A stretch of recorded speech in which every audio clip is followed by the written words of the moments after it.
The Honorable the Vice President.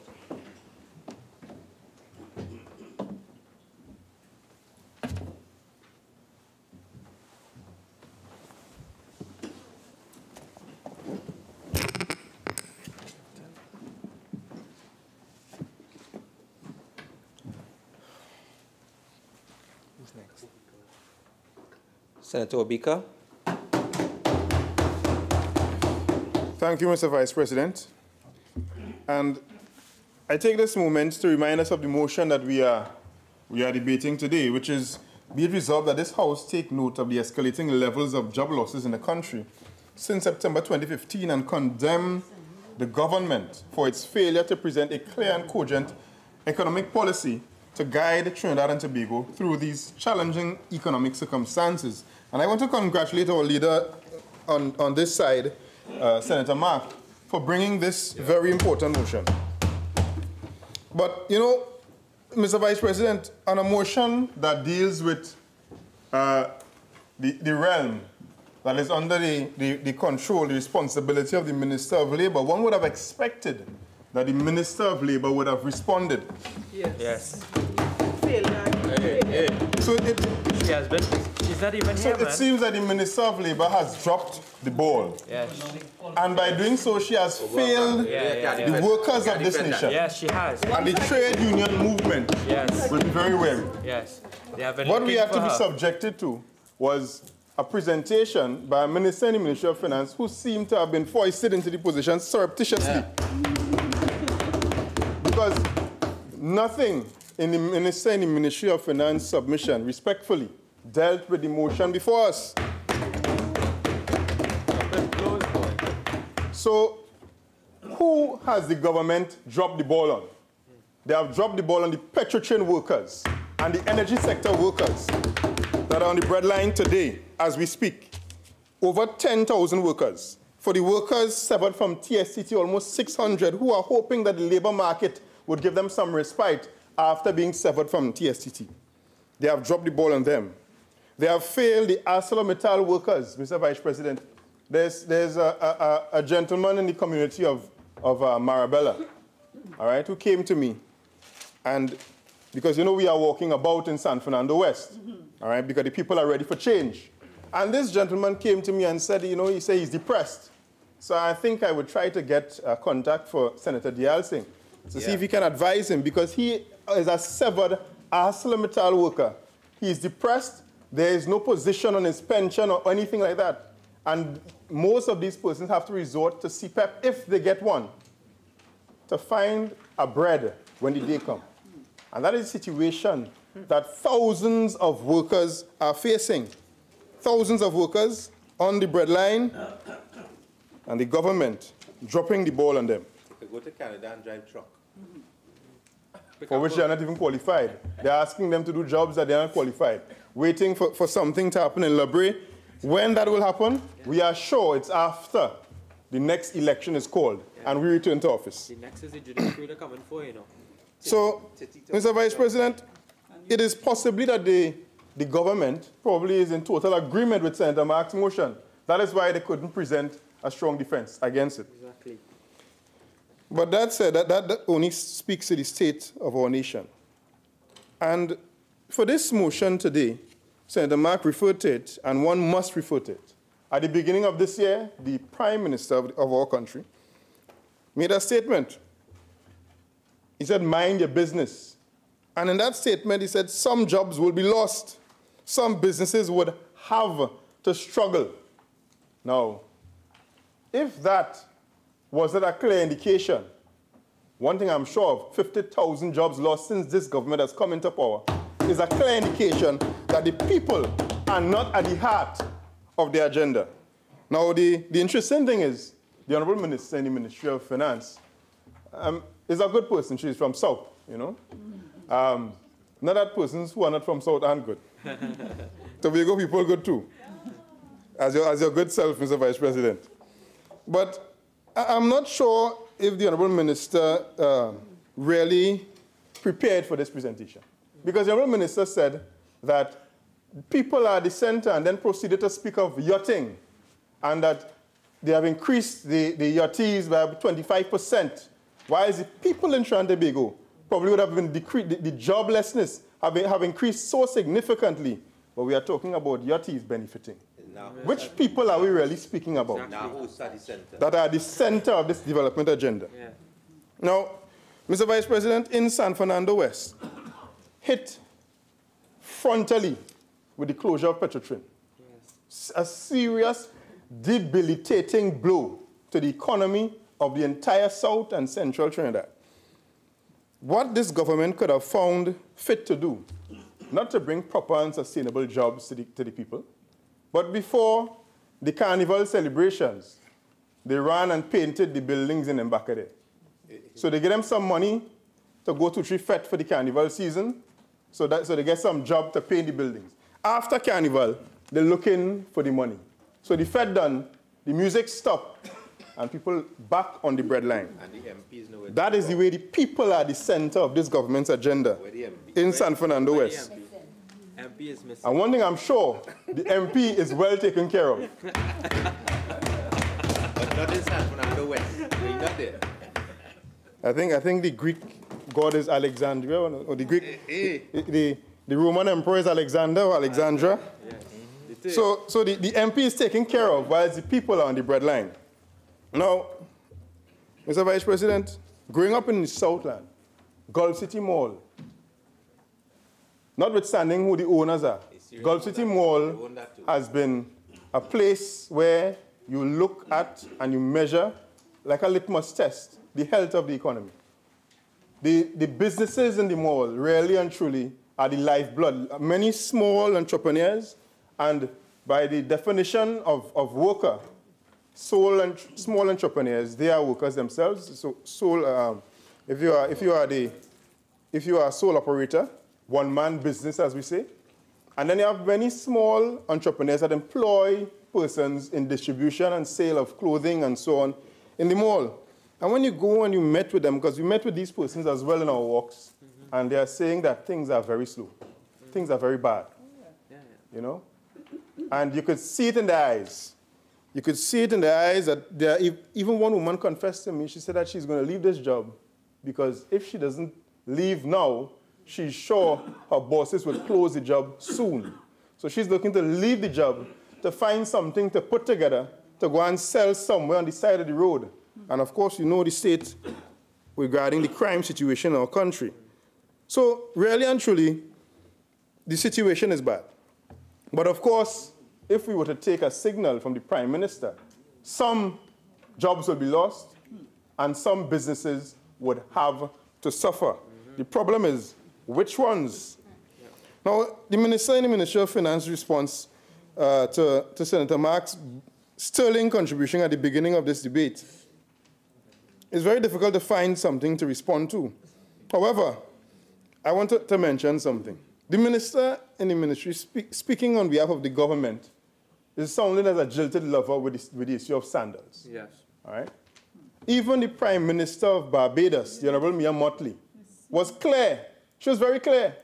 And if I were to read from my notes, just this part, given the remonstrations of Prime Minister of Barbados against sandals and sandals' behavior, there are people in Trinidad and Tobago who could take heart that they are not alone in being critical of sandals. That is a first world Prime Minister, first world leader. That's the leader that we have in this country. So they are not alone in being critical of sandals and the sandals model of underdevelopment in the tourism sector. Because what happens is the jobs that would have been brought to Trinidad and Tobago would not have been for the Tobagonians. They would not have been for the people in our country. The big jobs would have been for persons from elsewhere.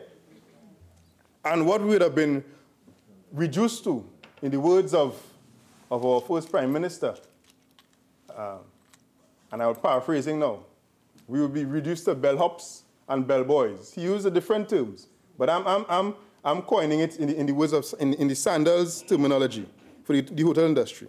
So when the first Prime Minister, of which they claim vintage, said that the future is in the school bags of the children, he understood that. and he understood that the connection to education and the job market. When Prime Minister Kamala Persad-Bissessar said that the fourth industrial revolution is going to be at the cornerstone of the development agenda, and secondary school students got laptops, she understood very clearly that the future of the children is in the technology that is in the laptops in the school bags. First world nation. First world nation. And I'm hearing Senator Simonet saying without broadband. He don't know where's broadband. He don't know where's broadband. What Senator Simonet doesn't understand is that as his children may be able to afford a laptop to do work, many children in Trinidad and Tobago cannot afford a laptop. So therefore, what jobs are you preparing them for? What jobs are you preparing them for? And I'll give you an example of the jobs we are preparing our children for. We are failing our future workers in this country. If you were to take a walk up to Mount St. Benedict, not for spiritual reflection, Mr. Vice President, but to understand the woodworking sector and the training that is available, you would be shocked to know that computerized numerical control is not part of the curriculum. Not part. So they're still learning to have a good hand to cut wood. Now, while that may be good for a niche part of a sector, it is not relevant for the entire sector. All right, okay? So we have people being prepared for a job market where those jobs don't even exist today. Today, you need to be tech savvy to design. You can design the desks in this parliament in one day. You take it on a flash drive, put it on a machine, and the machine can cut everything for you in 15 minutes. I've seen it with my own two eyes, Mr. Vice President. Those are the jobs we should be preparing our children for. But when you have a Minister of Education, and I want to turn to the Minister of Education. Because this is the Minister of Education, Minister Garcia, addressing youth unemployment in Trinidad and Tobago. He's the real woodman. And the article is from Wednesday, the 9th May 2018 by Marlene Augustine, and it featured in the Trinidad and Tobago Newsday. And the headline is, Garcia, lack of skills in TT youth is reason for unemployment. And he said one reason for youth unemployment in TNT is a growing mismatch between the supply and demand for skills, said Minister of Education Anthony Garcia. All right? Now, Mr. Vice President, the sad part about this is that this very honorable Minister of Education came to this honorable house and boasted that they closed the National Energy Skills Centers in Moruga, in Palo Seco, in Point Fortin. 3 seats that are held by the PNM. They've closed the skills acquisition centers in those areas. And they've wound down the one in Vesini significantly. They've reduced the capacity and funding and sourcing, skill sourcing for some of the other centers. So the National Energy Skills Center is a shell of its former self. Under the People's Partnership government, when the government led by Kamala Persad-Bissessar opened the skills center in Palo Seco, the member of parliament for Labre, under which Palo Seco falls, a very good man, former principal of Cedros Composite. His name skips me now. He's the current High Commissioner to Jamaica for Trinidad and Tobago. Yes. His Excellency Fitzgerald Jeffrey. He said, Mr. Vice President, that we want more of this. So he put politics aside and he trumpeted the work of the People's Partnership government from 2010 to 2015. That's why the PNM sent him away. That's why they sent him to Jamaica. Export him. But Mr. Vice President, They re-import him. I want to agree with Mr. Fitzgerald Jeffrey. It is not because, as Mr. Garcia said, the demand appears to be low, that you close an entire educational institution. No. What you have to do is recognize that maybe your techniques for finding the prospective students are deficient, and you go out and you get them. Maybe you are charging them and they can't afford to pay. Okay? So the reality is that if you look at the partnership policies from 2010-2015 under Kamala Prasad Visesa, all right, M-Test allowed for gate funding for the tech VOC areas. That is revolutionary in thinking. So you're not saying that only because you're pursuing mathematics and physics and economics and engineering and law and medicine that you deserve funding. No, we are saying that skills acquisition is where we need to be as a country, and therefore we must fund that. Yes. But when you have a government that has turned its back on its people, not the yachties, mind you, the yachties are front and center in the government's agenda. But when a government has turned its back on its people, you can't expect anything else. Now, there's another point I want to address from the Honorable Minister and the Ministry of Finance. The Minister spoke about 1% tax reduced from 20 billion to 1 billion, but then in the same breath said revenue reduced to 1 billion. I mean, the government should come clean. We've already corrected the record. The revenue from the energy sector was not 1 billion. Whilst it may have been the tax that you may have generated, the revenue declined to 8+ billion. So it's not such a significant decline. What they are trying to do is make you feel that everything from the energy sector went to 1 billion.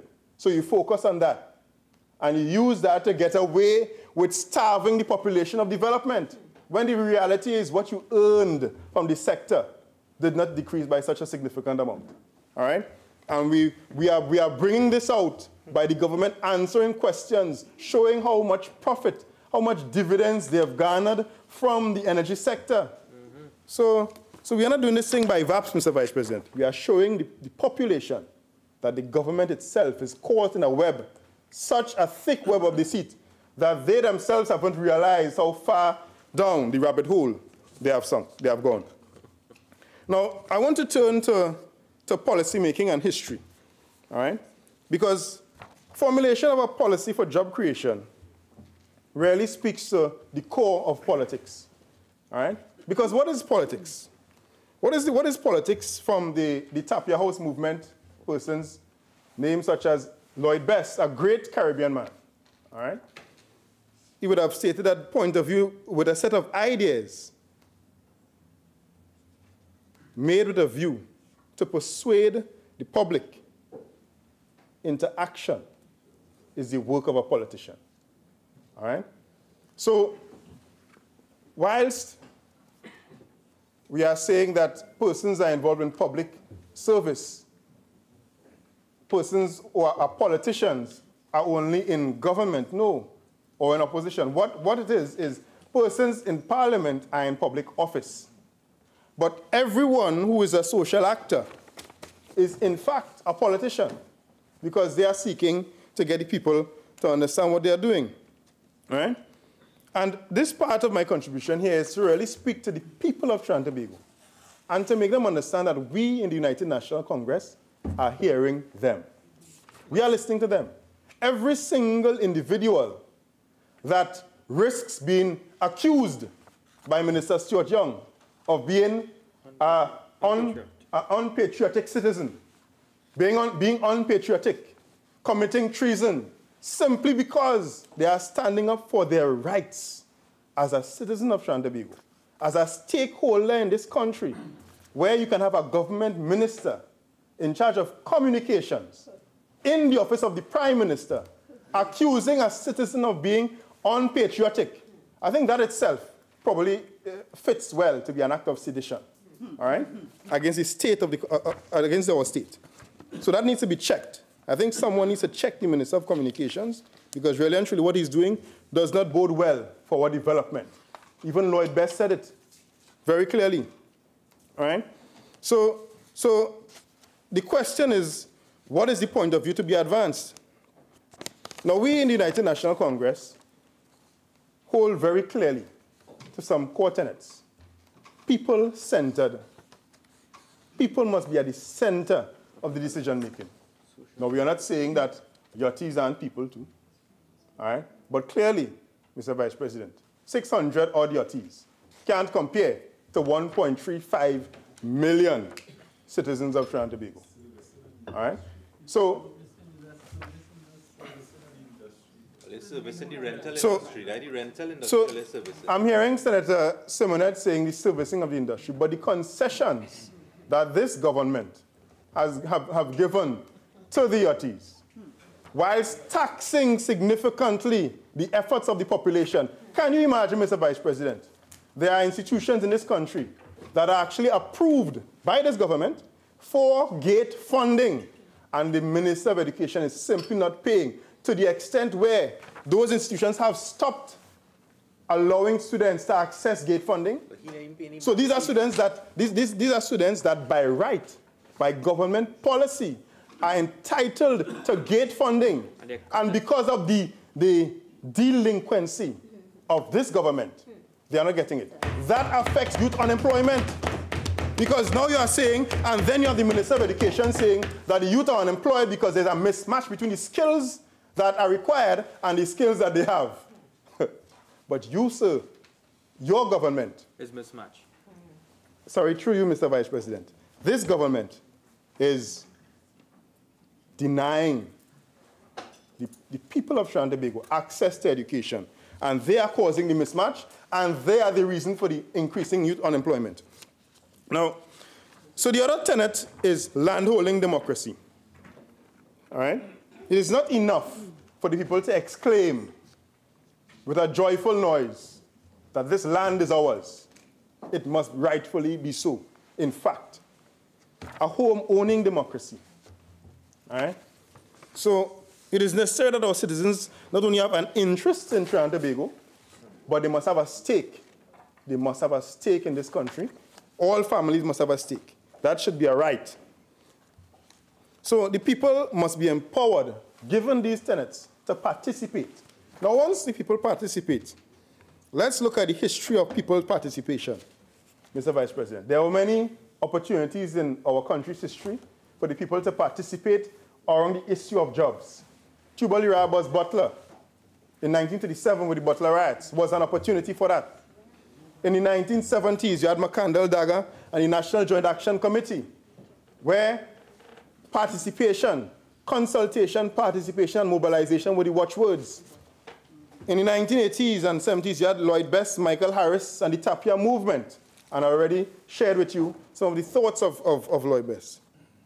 And of course, 2010 to 2015, you had Kamla Prasad Bisesa and the United National Congress with these three tenets that I've just shared with you and the people of Trinidad and Tobago. So, Mr. Vice President, now that we understand this, what is the position of the United National Congress to address the situation? The position could be easily gleaned from the fact that under the government from 2010 to 2015, over 50,000 jobs were created. So performance is a good measure. But going forward, we can show you what can happen, where Trinidad and Tobago will benefit. Growth poles. The creation of growth poles are going to be an important feedback mechanism. So across the country, some people may call it a one-district industrialization initiative. Some people will call it an initiative that sees the engines of growth along different parts of the country, but what we would call it is a growth pole initiative. So along the East-West corridor is going to be a significant growth pole. And historically, where you had many family-owned and family-oriented businesses, which is at the core of our business structure in this country, we are going to be going back and speaking to those families directly, speaking to those families. Each family can look into themselves, see where there's an entrepreneurial spirit, and we are not going to be giving away things. We are going to be incentivizing individuals, entrepreneurs, to come forward and invest. We are going to signal to them where the jobs of the future are. We are going to allow them to access the incentives in these different sectors. And then they can make the decision to invest. You too, Mr. Vice President, I'm sure will be very interested to know, given that you're well credentialed in marine life and the blue economy, that the blue economy will be a very important tenet in our development agenda. So there's a place for you, Mr. Vice President. And as we have, thank you, Ms. Madam President, you are back. The Senator defrators. And so the point is, growth poles will be key. All right? Another important aspect will be, with everything, in this era is the era of the fourth industrial revolution. And whilst persons in 2015 may have found concepts such as the blue, silver, green economy to have been somewhat esoteric, they are real concepts now because the world has caught up. So the problem may have been in 2015, the People's Partnership Government led by Kamala Prasad-Bissessar may have been ahead of its time. So the concepts that were explained may not have translated well because it may not have captured sufficiently the imagination of the media who would have been able to translate it for the population. But right now, Madam President, there are many conferences the world over around these concepts. And there are many projects that are emerging in each aspect of each characteristic of the economy. And the blue economy is one of the largest economic potentials. And being a small island developing state, as we are in Trinidad and Tobago, the ocean is all around us. And there are bountiful treasures that we can benefit from. And we are going to get into that. And I think it was Senator Diyal Singh that spoke of care and respect for the elderly and making a space for the elderly in the workplace. Madam President, I know it will bring you great pleasure to know that the silver economy, which that speaks to, is an integral part of our agenda.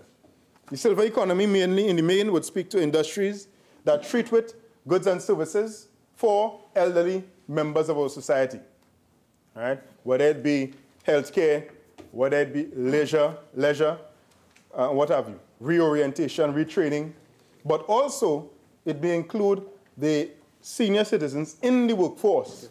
So you may need to, you may want to have opportunities in the workforce, in the job market that may not require 170 hours work per month, 40 hours a week. It may require different work schedules. It may require different types of engagement. It may not require heavy lifting and so on. So we really look specifically, which also is part of gender-based development, because you're considering person's age, which is a feature and characteristic of gender. Because gender is not only male, female. Now, Madam President, I want to turn to another point that was raised. I rarely had a presentation, but because there were so many points raised by the Minister and the Minister of Finance that were somewhat misplaced, some of them, didn't fit with this particular topic, I just had to answer. One of the issues was ease of doing business. And the investment climate must be juxtaposed from a local perspective with those internationally. And according to the World Bank's Ease of Doing Business 2018, Trinidad and Tobago's rank stood at 102, which is down from 79 in 2015. And it would interest the population to know, Madam President, that according to this Ease of Doing Business report for 2015, the World Bank Group praised the Trinidad and Tobago when they listed Trinidad and Tobago among the top 10 economies in terms of regulatory reform toward doing business. Regulatory reform. What does regulatory reform do? Whilst regulatory reform may only immediately allow you to jump a few places on the Ease of Doing Business Index, what it does is it sets the stage for the country to move along faster in the ensuing years. So among the 21 economies with the most reforms, making it easier to do business in 2013, 2014, because 2015 measures the prior year, 10 stand out as having improved the most in performance on doing business indicators. All right? So one highlighted area was the introduction of an online platform for business registration, reducing registration time from 38 days to 14.5. Those things are significant because when the IMF, the International Financial Center, is recommending a market for a country, for an investor to enter, they look at the criteria on the ease of doing business indices. And what you find is we've declined in many areas. Accessing credit, which is important to doing business, declined from 36 to 55 under this government.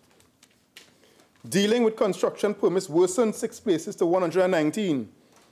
To start a business, we declined from 21 in getting electricity to 33. Now, how on earth can we decline in getting electricity? I mean, the government clearly cannot blame that on the economy. All right? Not after 4 years of being in the game. So, Madam President, I want to turn to a particular sector, and I will end with some statistics on youth unemployment, because I know I have about 9 minutes again. But I want to turn to a particular sector and show something. The manufacturing sector. The manufacturing sector has been under pressure by this government. And I'm not talking about the jointed deal with Venezuela where the manufacturers may not have gotten their payment as yet that was facilitated by the government. I'm speaking of the overall manufacturing sector, which has declined significantly when you remove petroleum and chemical products. If we are to create jobs, the sectors that create the jobs of the future must be looked at, and manufacturing is one of them. And it is not acceptable that we allow our manufacturing sector to decline and we hide behind the new classification which allows petroleum and chemical products to be included in manufacturing. So, another point I want to raise, Madam President, has been brought to me by a member of the business community. And what this person stated is, and it is clear to all of us, but perspective is something that one must appreciate, is that the government is riding the balance sheets of the business community. What does that mean? The government is not paying VAT proceeds significantly. The VAT refund arrears rose from just over 4 billion in 2015 to in excess of 6 billion in March 2018. All right? So, and the IMF has echoed the sentiment expressed by locals who have been clamoring for VAT refunds, where they stated that an acceleration of the payment of VAT refund arrears the government owes to taxpayers is also important, since such delays may impact liquidity positions of businesses and their tax compliance. So, Senator Obika, are you reading from something? Are you quoting from something? Sorry, yes. If you are, yes. I apologize. That was actually a direct quote. No, that was a paraphrase, sorry, from the IMF Article 4 Consultation, Press Release and Staff Report, September 2018, page 18. I can always present Parliament with my that source after. Now, the issue there is the IMF, in the same report, actually, this is from a news, the second quote is from newspaper article, November 28, 2017, from Sasha Harinanan. Chamber demands government address 5.5 billion VAT refund arrears. This second quote.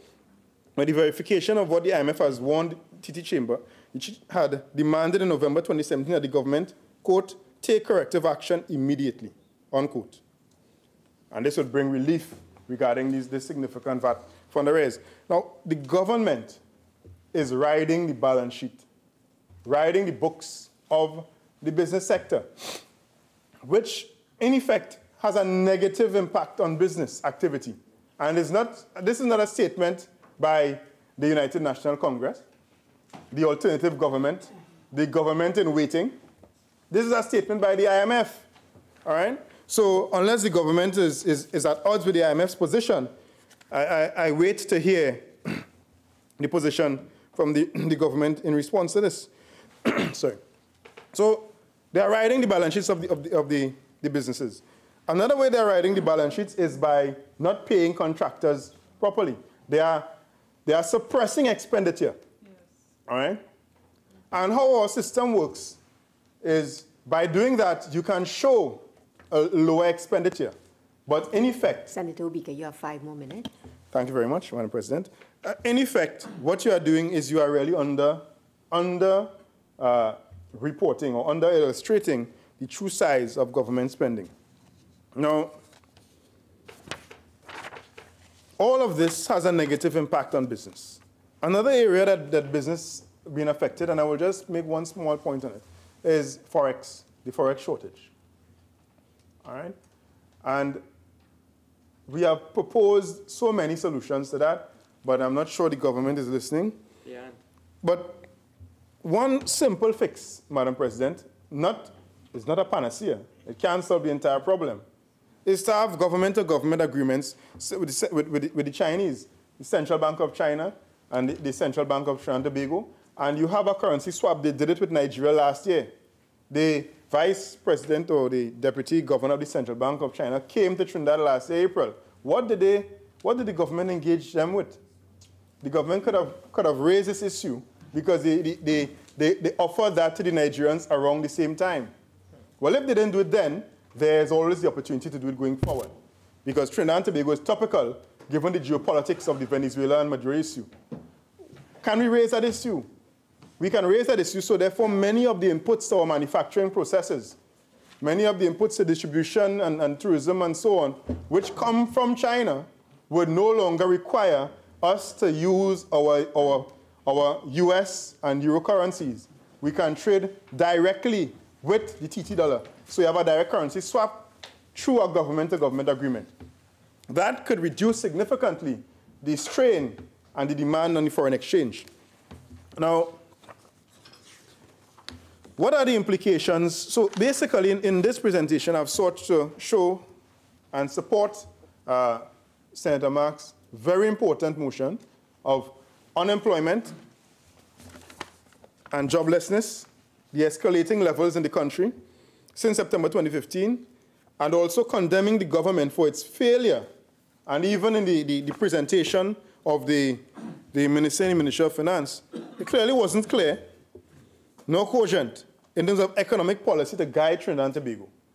We have proposed and presented approach. We have 12 key initiatives or engines, which basically are surrounded around growth poles.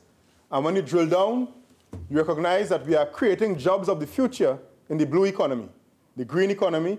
We are ensuring that our senior citizens and emerging senior citizens are taken into consideration in the silver economy, given that we have an aging population. We are moving ahead, really and truly, with a Trinidad and Tobago that is required for the future.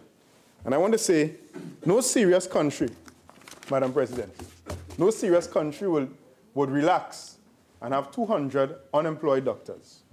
No serious country. And an empty hospital. So I'm sure this country of Trinidad and Tobago is very serious.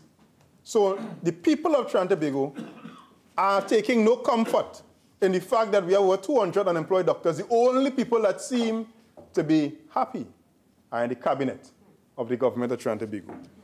And I think what they need to do is apologize for keeping the Cuba Children's Hospital closed, employ our doctors, and at least have 200 less persons unemployed in Trinidad and Tobago.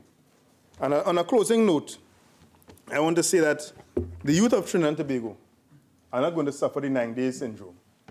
The unemployed Petrotrin employees are not going to suffer a 9-day syndrome.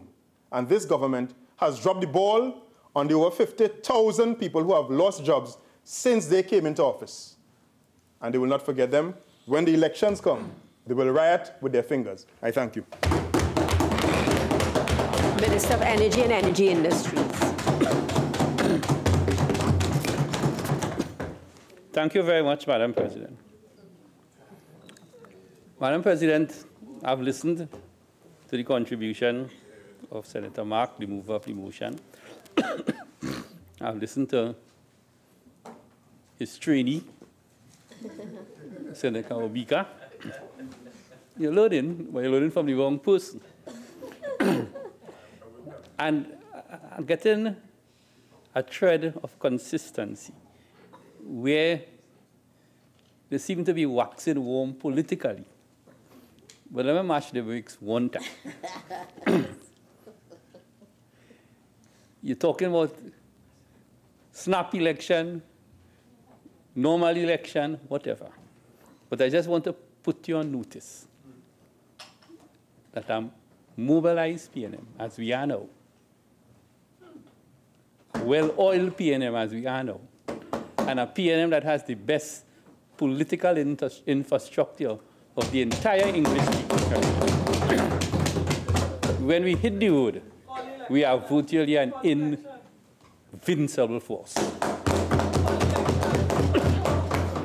So, as per usual, you will 1 second. But as I say in politics, there are no silver medals. Okay, there are no silver medals, so you will resign yourself to whatever comes your way. But Madam President, let me recite the motion.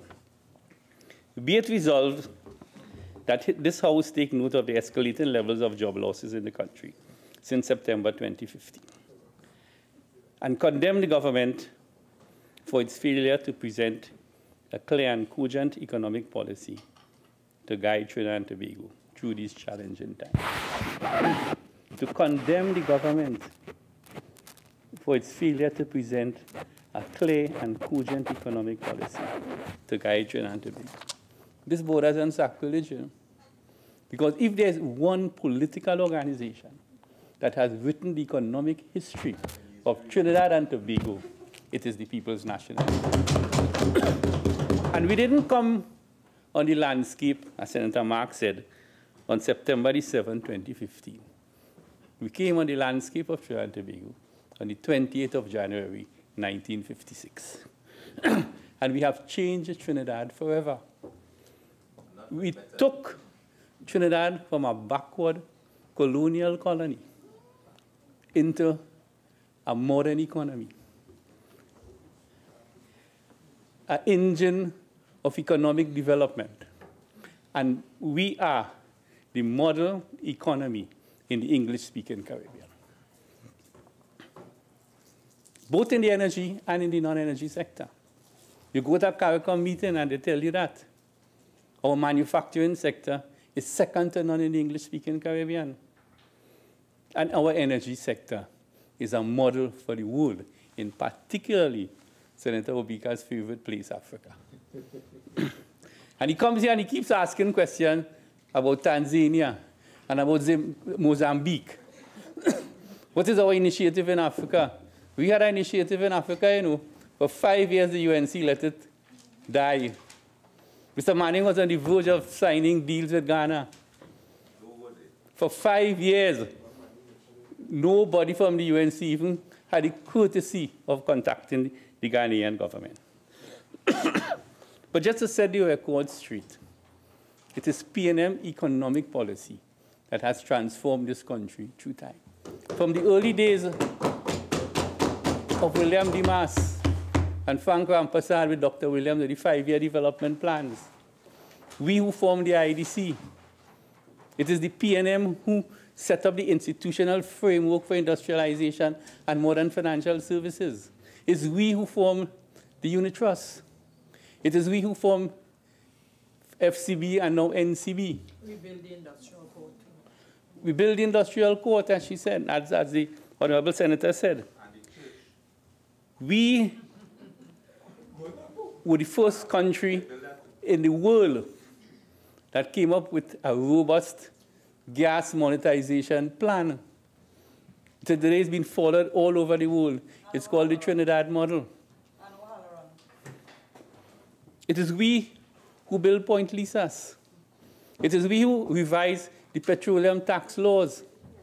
Because if you didn't have the petroleum tax laws, we would not have had revenue, The revenue would have migrated to the foreign oil companies. It is we who introduced PPT, which is petroleum profit tax, at 55%. Prior to that, oil companies were charged corporation tax. which was 30%. It is we who implemented the supplemental petroleum tax after the Arab oil embargo in the 1970s, where we said the windfall profit from the rise in oil price is no function of the oil companies. That is serendipity, and the state has a right to access that fund. It is we who recently, in this last 2018 Minister Inboot, who introduced the 12.5% royalty on natural gas. That has been the biggest revenue owner for 2018. It is we who decided under Patrick Manning to get into the LNG business. And today, the LNG business is the sustainer of the national economy. It is under Patrick Manning and Wendell Motley, who happens to be my advisor now, that floated the TT dollar. Everybody, the naysayers, they were saying, you can't do that. It was successful. It is under George Chambers that we modernized the manufacturing sector so that today we are the most competitive in the English-speaking Caribbean. Nobody could compete with SM Jalil. Nobody could compete with Blue Waters. Nobody could compete with their scores of businesses in Trinidad and Tobago, in CARICOM. It is we who introduced Vision 2020 and now Vision 2030. But that is economic history. But I want to speak through you, Madam President, to Senator Obika. Because you all take facts and twist it to suit your narrative. And that's your right, you're in a debate. But economic performance needs capital. Capital could only come from two sources. I'm not an economist, but I know some economics.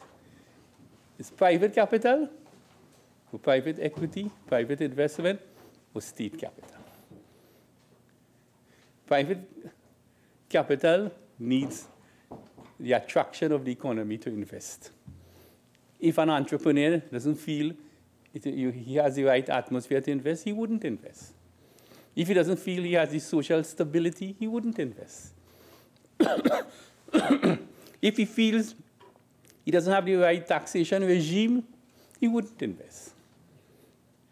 If he feels he doesn't have the workforce with the right attitude, he wouldn't, and the level of productivity that he desires for his business, he would not invest. So, the role of the state is to create a climate that fosters that type of behavior. Ease of doing business, as the Minister of Trade has been working on diligently during this last 3.5 years, going on 4. These are the things that attract private capital. But you just don't manufacture, you know. You manufacture for local consumption, or you manufacture for export. To export, you need a market.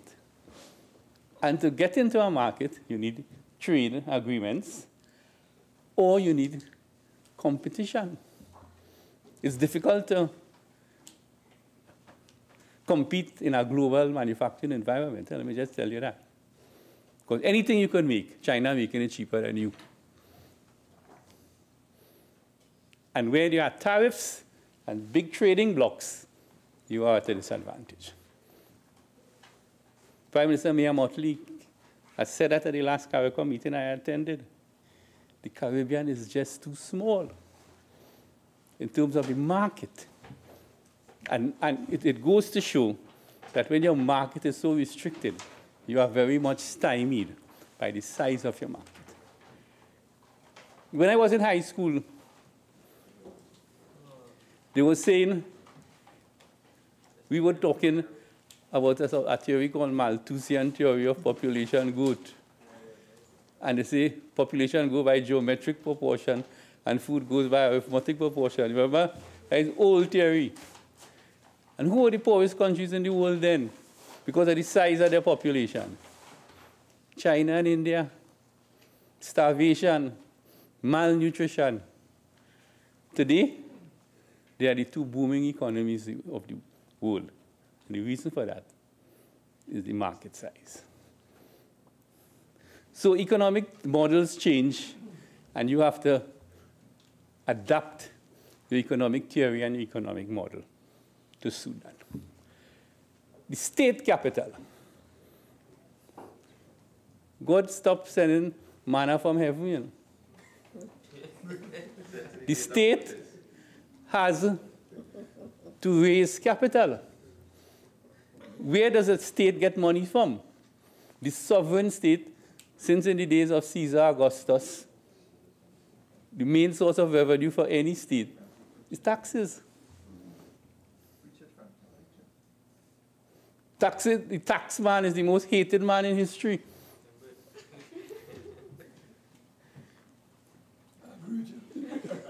Joseph and Mary was running away to Bethlehem because of the census and the taxes. You know. You're right. But Jesus went by the tax man. So the tax is a part of life. Sparrow immortalized it when the doctor said to pay as you own. But it's a reality that we have to face. So when you say, Senator Obika, that the government only taxing and taxing and taxing, it has to tax within limits. Okay, so to say that it mustn't tax is a foolish argument. How do you raise money otherwise? The state has equity in profitable enterprises. So the state gets dividends from the profits of the companies. As Senator Obika asked the question on PPGPL today. And the state is entitled to use that dividend payment for the benefit of the population. And then, as a long-term plan, the state can raise capital and raise revenue from judicious borrowing. You borrow now to invest for future returns. And that's why most of the investment loans, through the IDB or through the World Bank, are long-term loans. Most of the investment loans are long-term loans, 10, 15, and 20 years. So if the UNC knew so much of economics, why did it take billions of dollars in 6 months instrument just before the election that we were saddled with when we came into office? After the highest 5 years of revenue in the history of Trinidad and Tobago. And they still maxed out the overdraft. We've said that over and over, but I will keep saying it over and over and over. Members, please, allow the minister to make his contribution. Continue, Minister. So I just said the economic template right to see the situation we are in and how it has to be prudently managed. Now, I plan to speak on two specific areas. Energy, obviously, because whether you like it or not, it continues to be the driver of the economy. And secondly, before we adjourn at 6, let me spend the next 5 or 7 minutes on a key P&M policy of this administration is, Senator Obika talk about good polls, I will deal with that. But the creation of the Ministry of Rural Development. That's a policy shift. The first policy position that was articulated by Dr. Rowley when he was leader of the opposition was in Moruga in Bastia a Wednesday evening. It was the same day Patrick Manning got his stroke. He passed in to see him in the hospital. He came down to Bastia late. And then that night, he said a new P&M administration will create the Ministry of Rural Development. Because economic activity is self-sustaining. But it needs a growth pole concept and a seed to sow it. A classic example is Kuva and Chaguanas. Kuva and Chaguanas were small sugarcane villages, small towns in the 70s. And it's because of something called Point Lisas, which was a PNM economic policy that spurred the growth of Kuva and Chaguanas. So today, Kuva and Chaguanas has reached a stage. It matters not to Kuva and Chaguanas which administration is in power here. They are now self-sustaining. PNM could be in power, you can't stop Chaguanas and Kuva. UNC could be in power, they wouldn't stop Chaguanas and Kuva. Good place to live. I agree. I concur. So it will go on. But then, when you transform this into a society, into a template like that, what is the hope for Toko? What is the hope for the people of Matua? What is the hope for the people of Sanssouci? What is the hope for the people of Moruga? What is the hope for the people of the Southwest Peninsula? So it is in that framework we conceptualized the Ministry of Rural Development. Because economic development can only start in places like this with direct government intervention. And the way to do it is through the creation of infrastructure. John Humphrey used to say that since in the NAR days, put infrastructure in, and everything else will happen after. That is the reason why the highway to Point Fortin is our #1 priority. That's the reason why we've taken the Churchill Roosevelt to Sandy Grande and onwards to Manzalina. That's the reason why we're building the arterial first-class road from Valencia to Toko. That's the reason why we put in the port and the ferry service from Toko to Scarborough. It makes economic sense. It makes spatial planning sense. So when you say the PNM has no robust and cogent policy, you're just using words. The PNM has been the architect of economic development in Trinidad and Tobago. And we pride ourselves of good economic planning. Sometimes we are accused of over-planning. Sometimes we are accused of, analyzing more than we're supposed to. But this administration under Dr. Keith Rowley is an administration of action. We have taken certain policy positions in terms of rural development and spatial development and balanced spatial development. The Southeast Coast, the Southwest Coast, the Southwestern Peninsula, the Northeast Trinidad and Tobago, and what we call the Eastern Seaboard of Trinidad.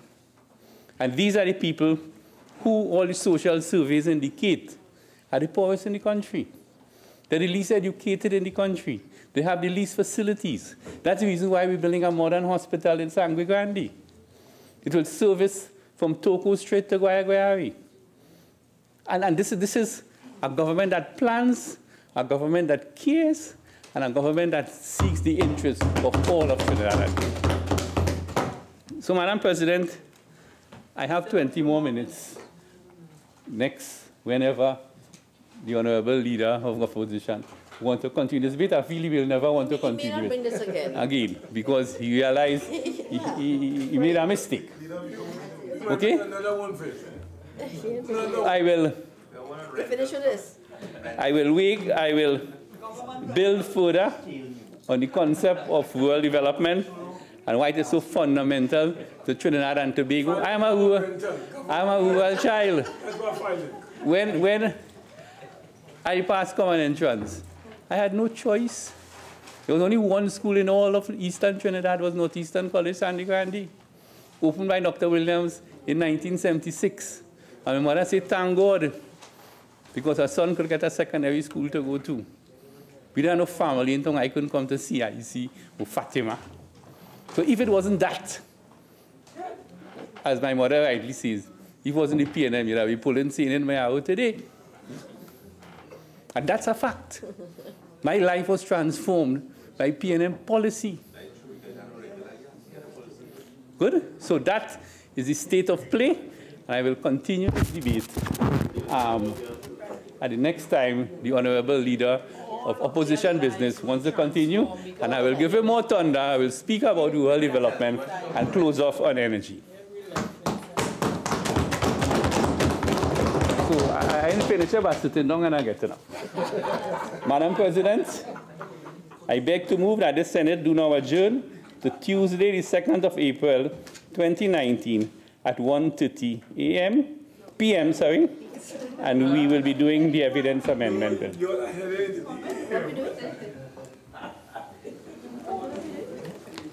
Honourable Senators, before I put the question on the adjournment, leave has been granted for 2 matters to be raised. Senator Hussain. Madam President, I am grateful for granting me leave to raise this matter, which is one of public importance. The need for the government to address the issue of the increasing shortage of foreign exchange, U.S. currency, on the local market, and the impact this is having on business and citizens, including local Muslims traveling for Hajj. Trinidad and Tobago has been experiencing a sharp decline in the foreign exchange reserve for the past years. In a country as import-driven as Trinidad and Tobago, our ability to purchase goods and services, from food to medical supplies, hinges on our ability to generate and manage foreign exchange. It has affected many citizens and their ability to access foreign exchange for the purposes of travel or business. The inability to access foreign exchange has crippled several businesses, causing them to shut their doors, and they are unable to purchase stock for import. It effectively left employees without jobs when these businesses are shut down. The forex shortage has continued to worsen day by day. The Minister of Finance, in his very first budget speech delivered on October 20th, 2015, declared that, and I quote, "Rebuilding confidence in the management of the foreign exchange market represents a central thrust as we revitalize our national economy. The current situation is untenable and has contributed to great uncertainty and capital flight. The situation the minister was saying is unacceptable was a foreign reserve holding of $10.5 billion US, which constituted almost 1 year of import cover. Today, in their 4th year of governance, the level of net foreign exchange holdings has collapsed to $7.5 billion US, just about 8 months of import cover, the lowest our reserves have been for over a decade. Would you believe that last Friday in the Newsday, Ansa Makal, Madam President, indicated that it is having a serious problem getting foreign exchange, and its ability to pay suppliers and even increase its export potential is being seriously affected. That is Ansa Makal. Republic Bank, RBC, and Scotia all confirmed that demand for foreign exchange far outstrips the supply, and that the banks were unable to satisfy their customers' needs. And do you know why people are seeking the foreign exchange? RBC reported that the business demand for forex is to settle outstanding invoices to foreign suppliers, capital investments, regular travel, education, and medical needs. However, Madam President, we are now faced with another crisis as a result of the lack of foreign exchange. Not has it only affected businesses, but it affects the ability of persons to access forex to comply with their religious obligations. One of the 5 fundamental pillars of Islam is the Hajj, which is the holy pilgrimage to Mecca. Hajj becomes compulsory for every Muslim as long as he or she can afford it. Muslims from all over the world during the month of Dhul Hijjah travel to perform the Hajj and also celebrate Eid al-Adha, which is the greater of the 2 Eids in Saudi Arabia. You will appreciate, Madam President, that there will be a significant amount of preparation that has to be made for Muslims to travel for the Hajj. Madam President, I have consulted with various groups, and while some groups have been able to access the forex, there are groups with large amounts of intended pilgrims who are affected. I brought this motion on behalf of some of the persons who have approached me to raise it in this domain. The Muslim community has raised the issue in public that the forex shortage has severely affected their ability to make the necessary arrangements for pilgrims to go to Hajj. And that issue remained unaddressed by the government. On the 7th of March 2019, a letter was sent by Hajj Umrah and International Tours Limited to the Minister of Finance outlining the following. 1. That approximately 400 Muslims have a desire to perform the Hajj this year. There are 5 operators in Trinidad and Tobago, Hajj Umrah and International Tours Limited, Mid-Eastern Travel, Umar's Hajj Group, Al-Hijra Tour, and Caribbean Hajj. 3. They have expressed their difficulty in accessing forex for hotel accommodation, travel, ground transport, Hajj fees, Qurbani shares, and tours to historic and religious sites in Saudi Arabia. 4. On average, it is approximately $4,300 to $8,000 that each pilgrim will require. Madam President, this letter was written and sent to the Minister of Finance, and there was no response, not even an acknowledgement. No. These booking arrangements have to be made in advance. As such, they have to be made urgently. While pilgrims are able to access forex, there are some who have not. I will be extremely happy and grateful if the Minister of Finance would meet with these groups and make the necessary arrangements for the foreign exchange to be made available to these groups. They are not asking the government for a handout or a grant. They are ready and willing to purchase the foreign exchange so that they can perform their religious obligations. Madam President, you may not be aware, but some persons wait an entire lifetime. They save their money, putting away a little bit every month for their Hajj.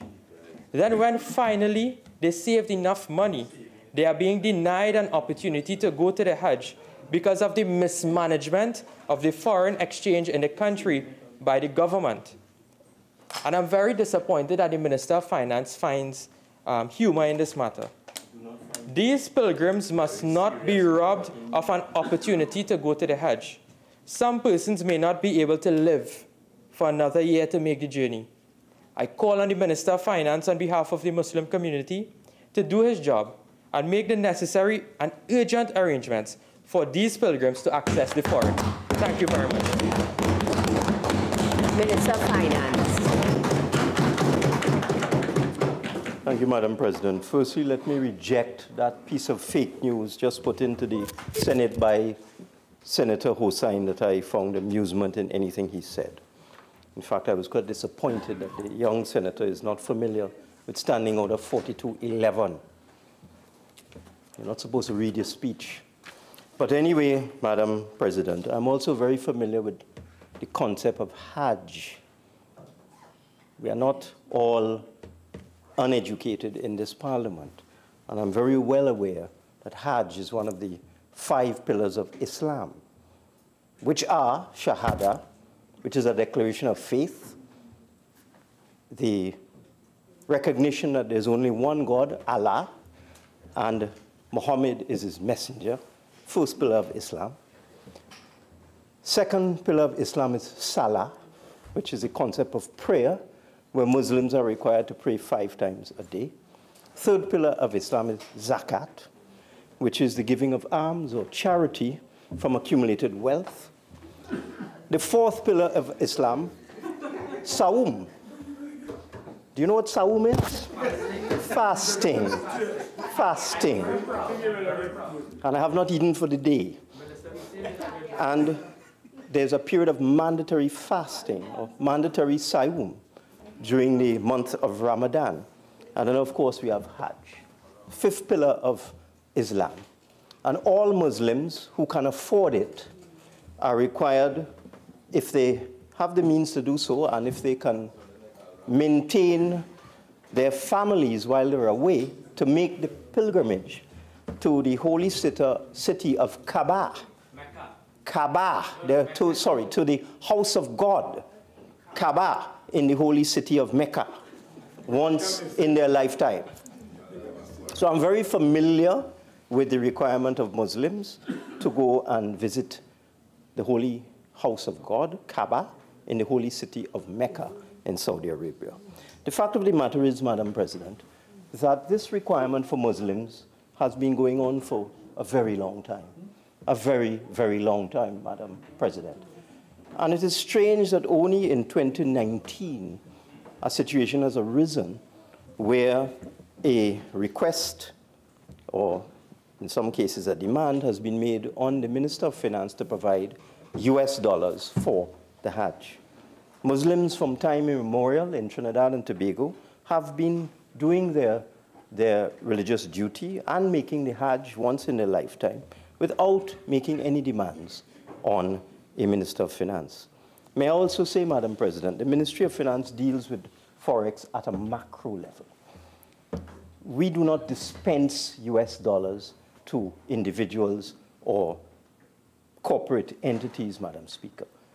What we do at the Ministry of Finance is that we work with the central bank, which distributes Forex to the commercial banks.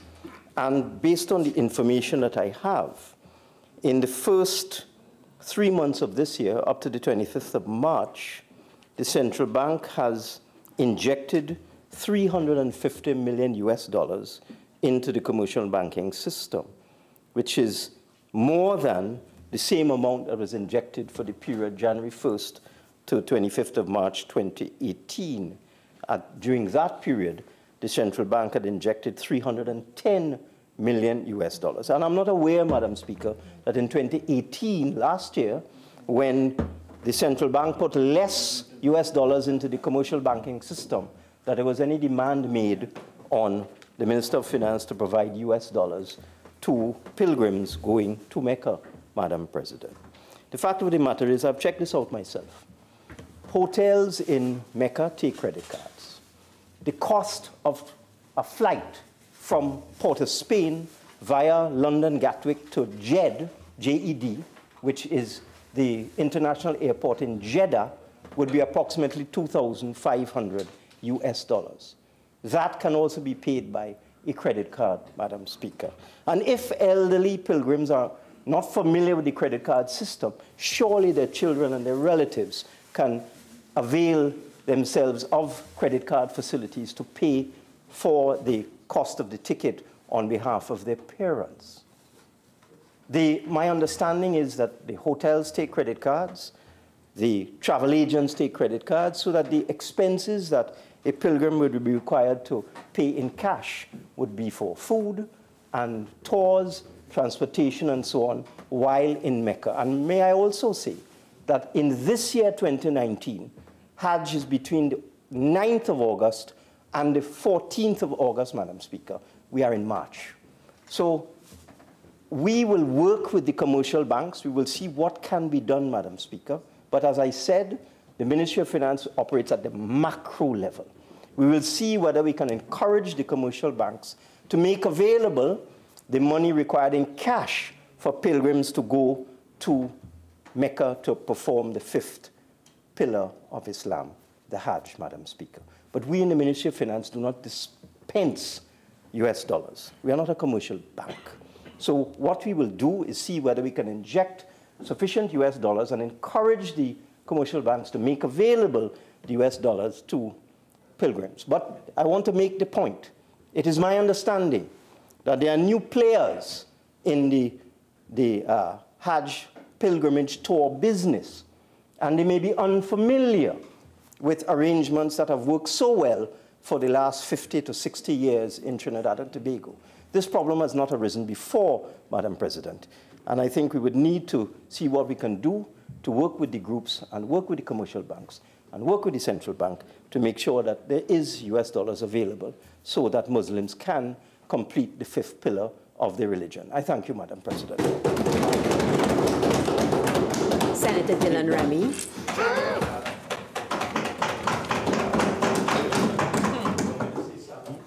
Madam President, I thank you for the opportunity to raise this issue as a matter on the adjournment.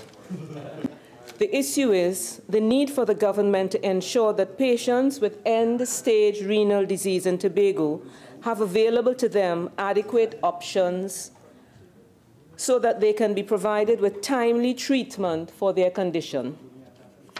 I propose to highlight real-life, real-time experiences with the services for persons with end-stage renal disease in Tobago. It is my aim to show that there is need for robust leadership at every level: government, both central government and the Tobago House of Assembly, healthcare delivery personnel, the community, and individuals to adequately resolve the problems that Tobagonians currently face. Madam President, permit me to quote from an article on the Newsday, Monday, March the 11th, 2019. I quote, "There is insufficient space for patients needing dialysis at the Scarborough General Hospital. Secretary for the Division of Health, Wellness and Family Development, Agatha Carrington, said, although there has been an expansion, the only way more space will become available is if patients die." Carrington made the remark at a public health consultation meeting at the Bethel Community Center recently.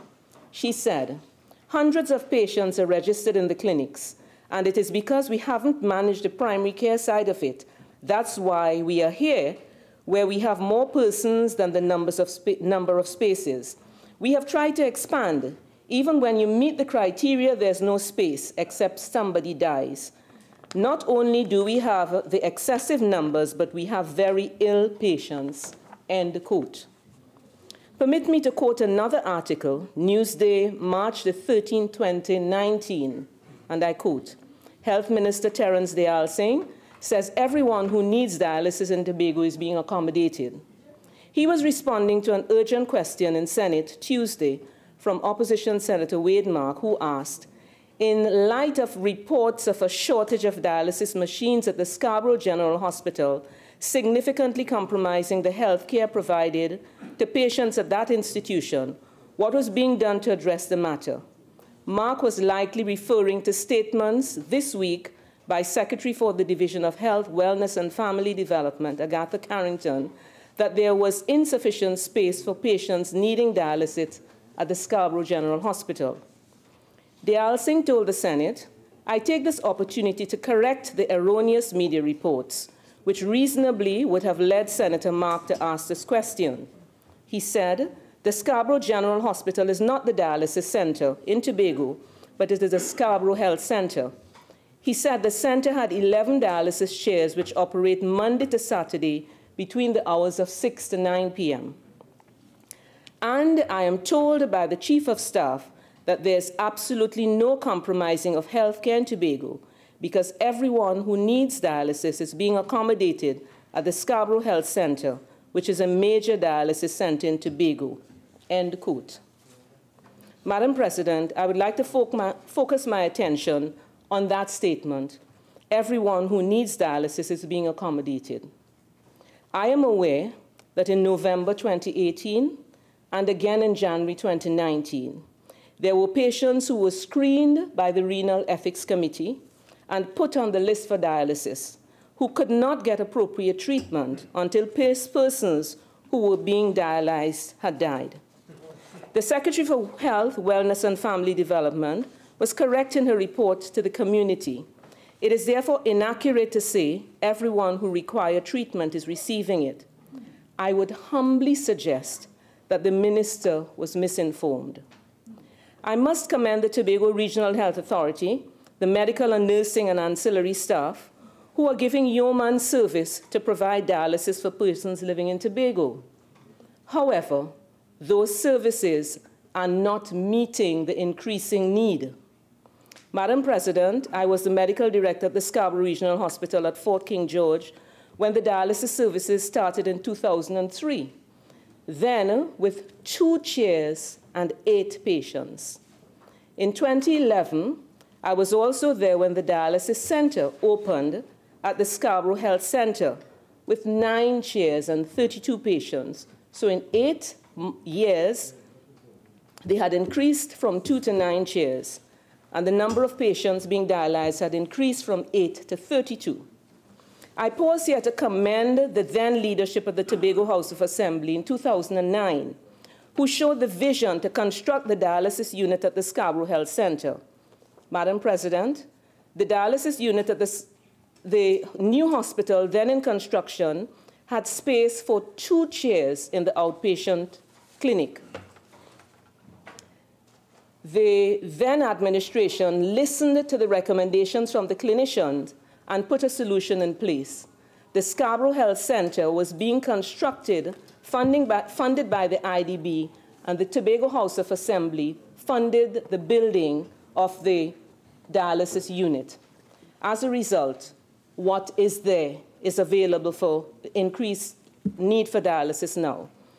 Currently, up to 54 patients on hemodialysis, that's regular hemodialysis, 10 patients in peritoneal dialysis, and 4 patients in isolation. That's a total of 68 patients being currently dialyzed. 100% increase in 8 years, from 32 in 2009 to 2011, to 68 now. And it is my information that over the past 5 years, there are 16 to 18 new patients requiring renal dialysis. So, Madam President, the space is full, and something would have to be done differently to accommodate new patients.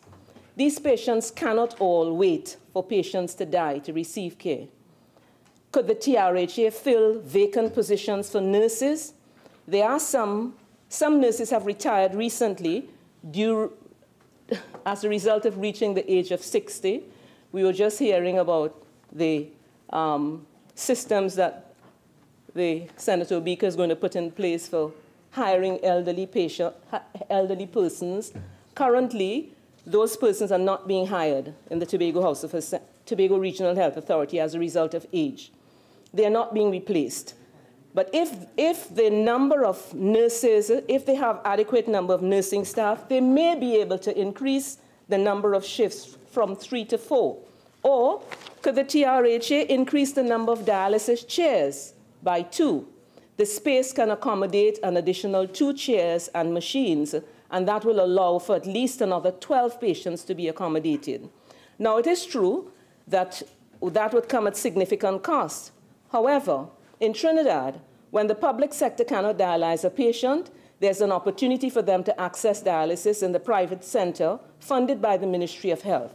This is not available for the Tobago patient unless they travel to Trinidad and deal with the issues of the air and the sea bridge.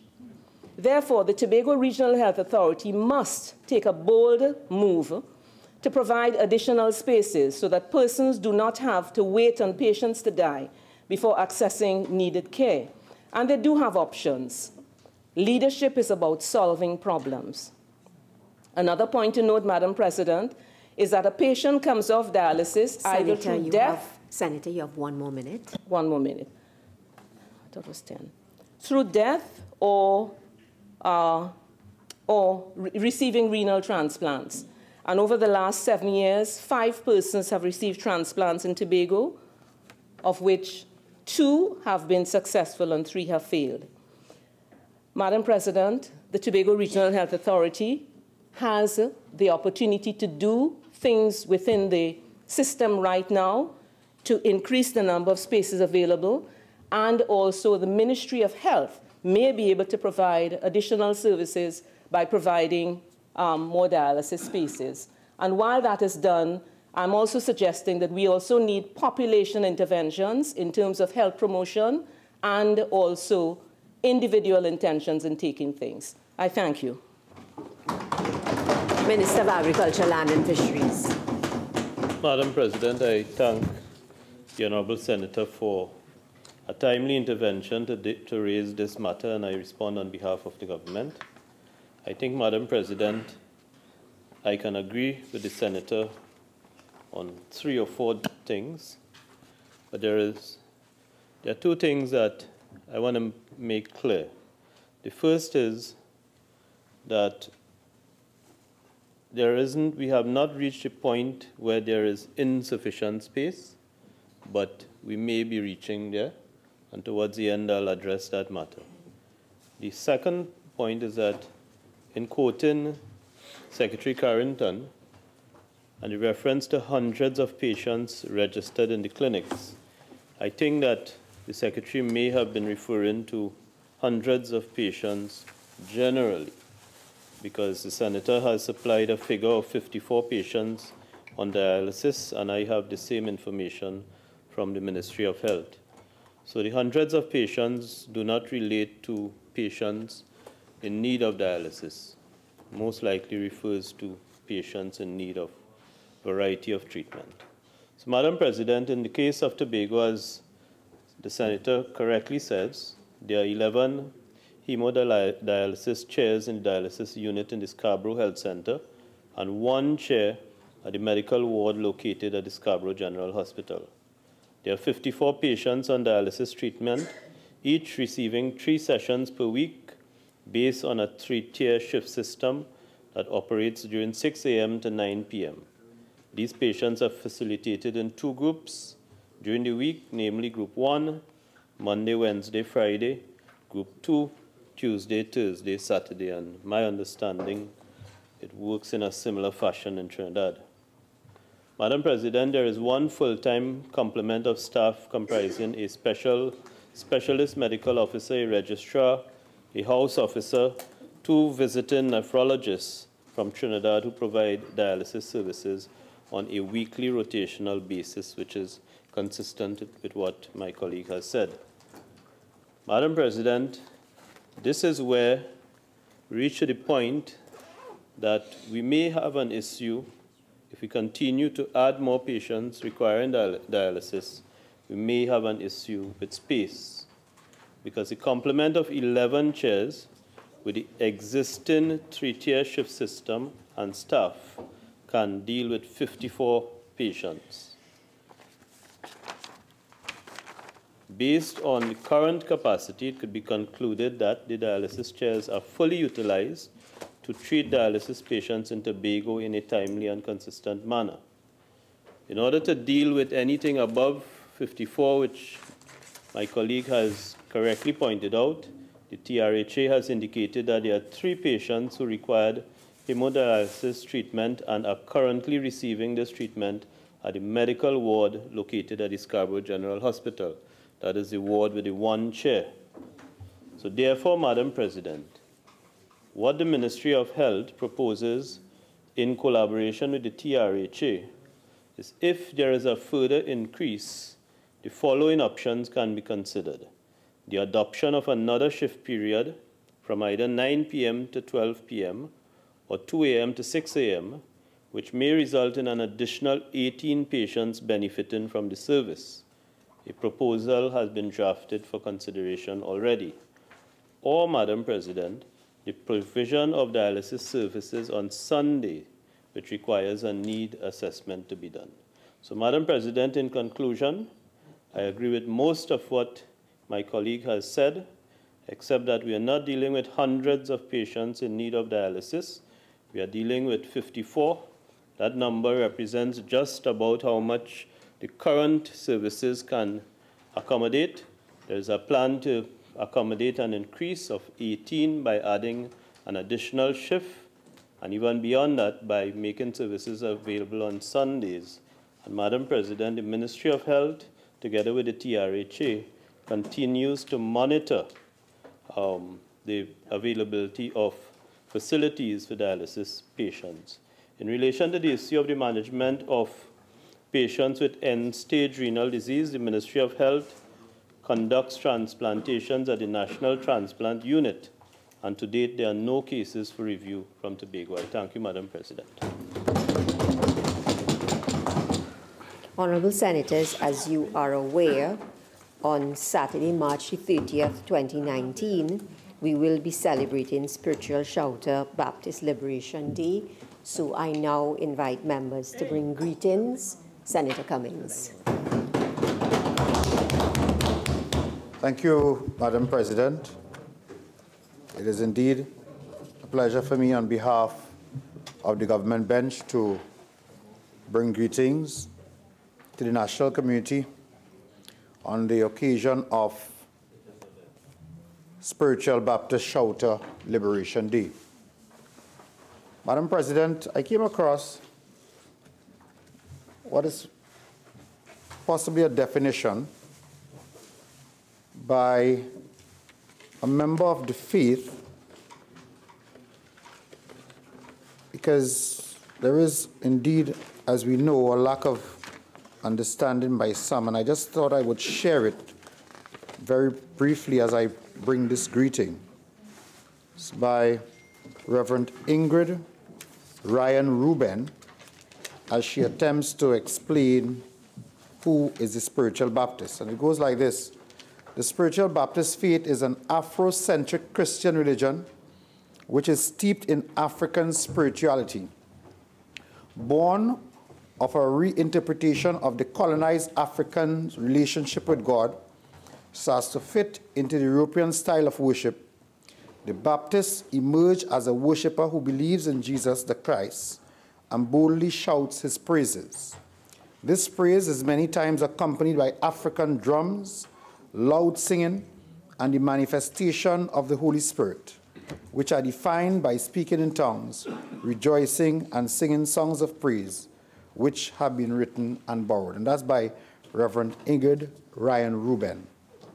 Madam President, the Prohibition Ordinance of 1917 banned worship and practices of the spiritual Shouter Baptists and caused its members to go into hiding in order to practice the religion.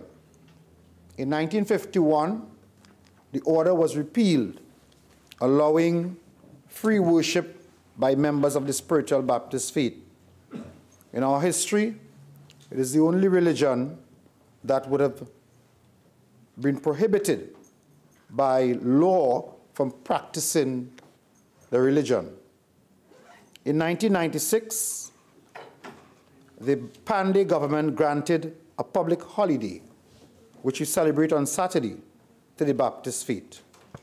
Features of the spiritual Baptist faith would be the Thanksgiving service and the bounty on the table, pilgrimage, as congregations visit each other in different locations, wayside missions, which is the evangelism, the bell, and several other rituals which have moved from generation to generation in spite of this ban and this impediment in the way of spiritual Baptists practicing its religion.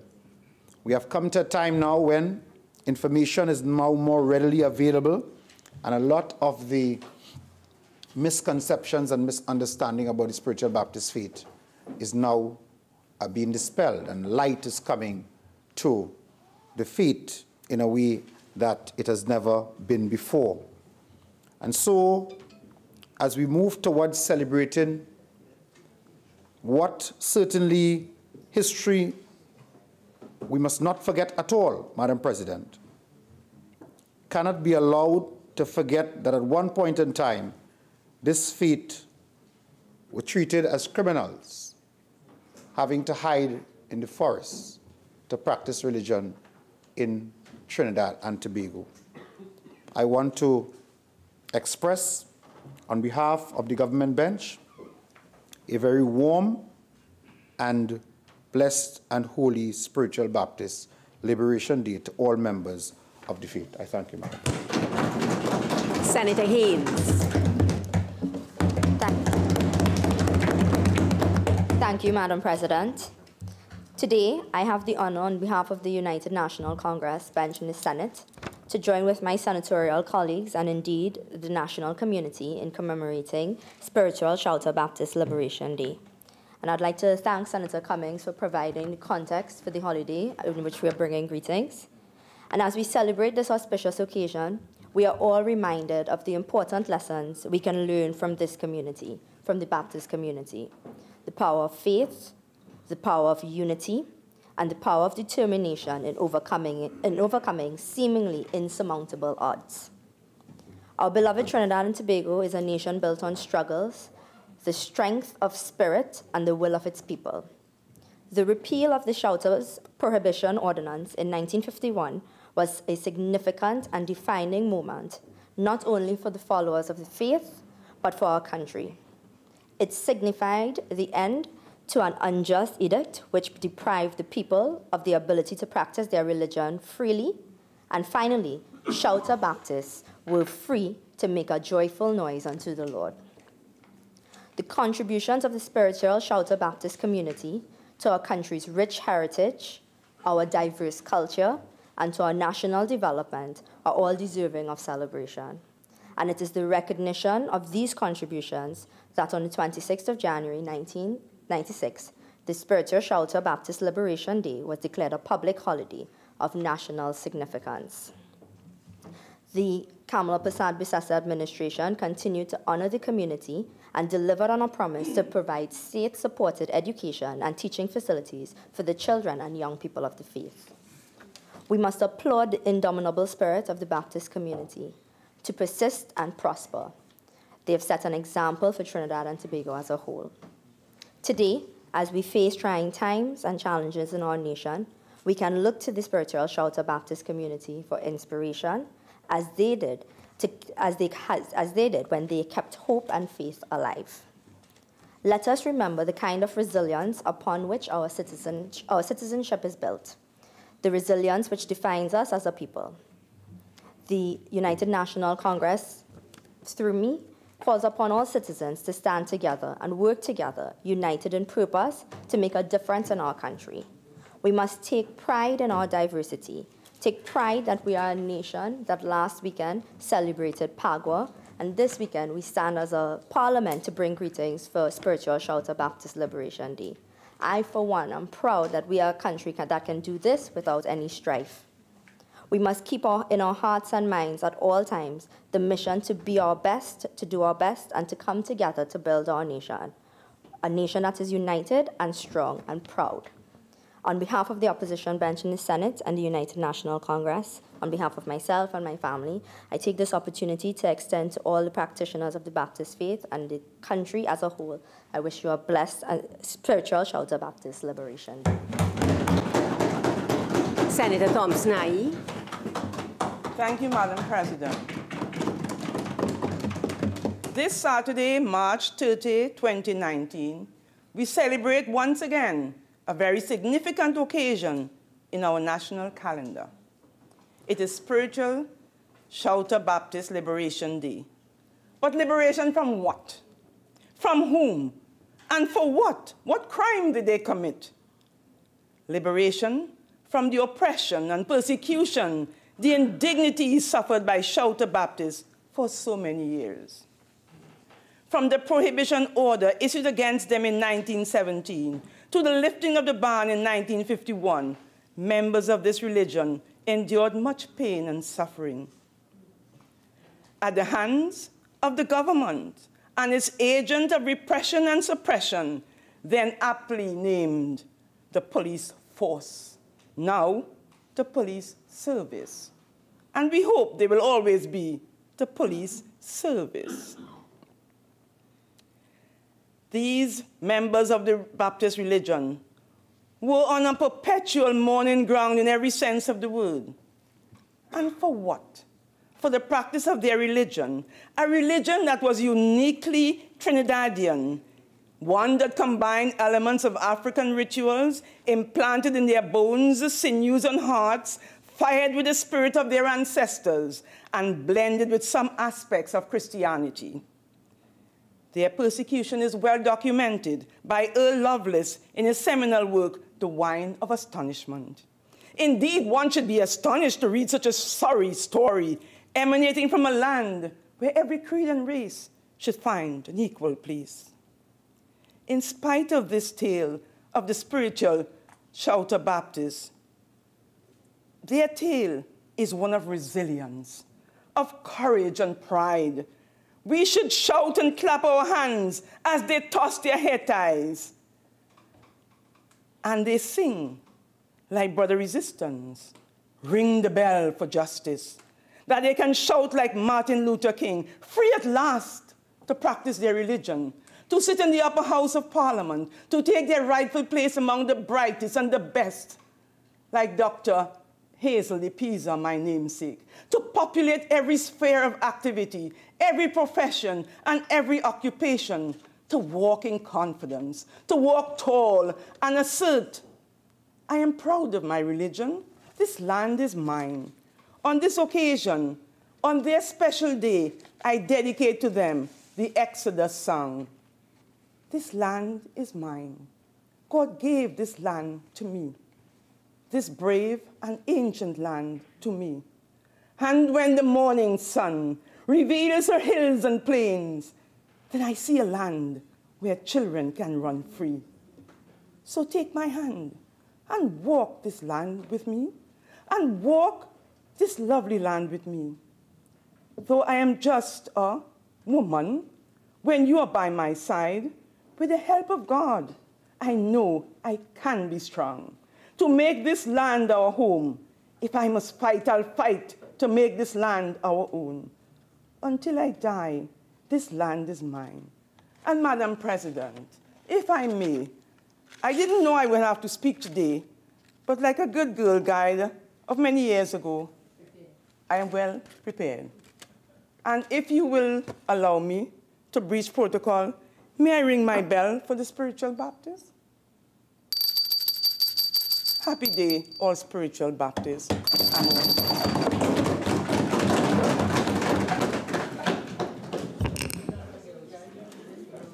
Honorable Senators, I'm very happy to join with the previous speakers in bringing greetings on the occasion of Spiritual Shouter Baptist Liberation Day. As we celebrate the occasion, let us remember what gave rise to this event. What gave rise to this event was sadly the lack of tolerance, respect for, and understanding of the Shouter Baptists.